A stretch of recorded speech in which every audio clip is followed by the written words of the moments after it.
Bonjour Annick. Allô? Pouvez-vous nous rappeler c'est quoi Droit et recours en santé mentale?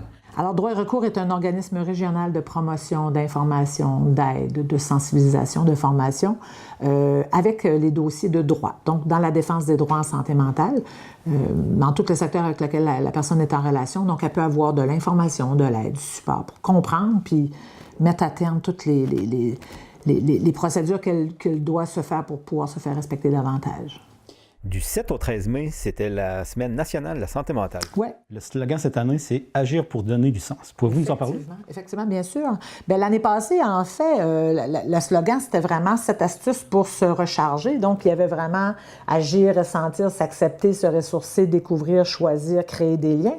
Puis là, cette année, ils ont décidé de mettre vraiment le paquet, donc l'Association nationale pour la santé mentale, sur le fait d'agir. J'ai envie juste de vous lire la définition qu'eux, ils donnent de la santé mentale. Je trouve ça fort intéressant. C'est que, selon eux, la santé mentale, c'est une composante qui est essentielle de la santé. Elle consiste en un équilibre dynamique entre les différents aspects de la vie, donc le social, le physique, économique, spirituel, l'émotionnel, le mental. Alors ça, cette santé mentale-là, ça nous permet d'agir, de réaliser notre plein potentiel, de faire face aux difficultés normales de la vie, puis d'apporter une contribution à la communauté. Alors ça, cette santé mentale-là, elle est influencée par les conditions de vie, les valeurs qu'on se donne collectivement dans la communauté, puis aussi les valeurs propres à chaque personne ou à chaque famille ou à chaque milieu. Alors, agir, dans le slogan, là, c'est vraiment de prendre des risques, tirer profit de ses expériences, apprécier le bon côté des choses, s'engager socialement, faire des choix ou carrément avoir un statu quo, faire une pause, ça peut aussi trouver du sens. Fait que, il disait, l'Association canadienne disait que prendre une décision, ça réduit l'anxiété parce que ça nous permet d'agir, ça fait diminuer, c'est intéressant. Alors, eux, dans ce qu'ils racontent, dans ce qui se cache derrière le pouvoir d'agir, agir, là, ça peut être de choisir. Choisir de dire oui, de dire non. Choisir de parler ou de se taire.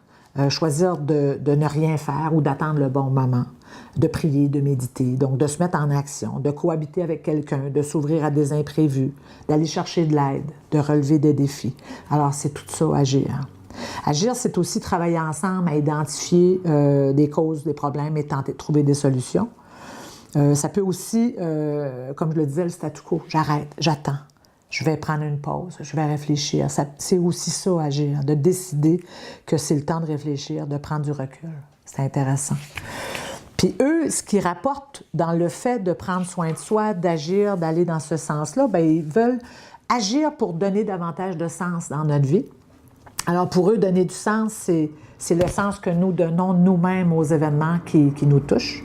Le sens que nous donnons aux divers chapeaux qu'on porte dans la vie, c'est quoi le sens de mon côté amoureux, c'est quoi le sens de ma vie professionnelle, c'est quoi le sens de mon côté bénévole, de mon côté artistique, de mon côté musicien. Le sens que je donne à mes objectifs individuels, qu'est-ce que je veux faire dans la vie, c'est quoi, où je veux m'en aller, comment je veux faire ça, et à long terme, puis leur réalisation, toutes les étapes concrètes. Puis en fait, le sens que je trouve s'il y a de la cohérence entre les valeurs puis les actions que je porte. Fait qu'eux disaient, on agit, on réfléchit, on bouge, on tente de donner du sens à peu près à tout ce qu'on fait. Puis après ça, quelque chose qui est extraordinaire pour la santé mentale, c'est de la gratitude. C'est vraiment d'éprouver une certaine forme de reconnaissance. Évidemment, c'est difficile parfois pour quelqu'un qui vit sous le seuil de la pauvreté puis que les déterminants sociaux sont tellement écrasants de reconnaître qu'il y a des choses qui sont belles. Mais aujourd'hui, il fait beau soleil, tu sais. Ça sent bon, c'est agréable, le ciel est bleu, je veux dire, j'ai réussi à dîner ce midi. D'essayer de trouver au quotidien des petits moments de gratitude comme ça qui vont faire en sorte que... En fait, il y a des grands chercheurs qui disaient que ça nous procure 5 grands bénéfices. Alors, le bonheur accru. La pratique active de la gratitude permet d'accroître la sensation de bonheur de 25 %, même si c'est l'enfer dans notre vie. Alors, ça a un effet durable. La pratique active de la gratitude pendant au moins 3 semaines a des effets notables qui peuvent se prolonger jusqu'à 6 mois. Puis le matérialisme est réduit nécessairement. Les biens matériels deviennent moins importants, moins recherchés, moins significatifs. Puis pour une sociabilité accrue, manifester sa reconnaissance, là, ça rend plus sympathique, ça rend plus serviable, plus disponible aux autres, plus agréable à côtoyer. Puis ça permet une meilleure santé. Donc, cultiver une gratitude, là, bien, ça diminue le stress, ça améliore la qualité du sommeil, ça augmente la capacité de concentration, ça renforce l'immunité contre les virus. Ça favorise une meilleure circulation cardiovasculaire. En terminant, pouvez-vous rappeler les moyens pour vous rejoindre? Donc, le 1-800-463-6192, c'est gratuit, c'est confidentiel. On a un site Internet extraordinaire et une page Facebook. Allez l'aimer. Allez aimer la page Facebook droit-et-recours.org.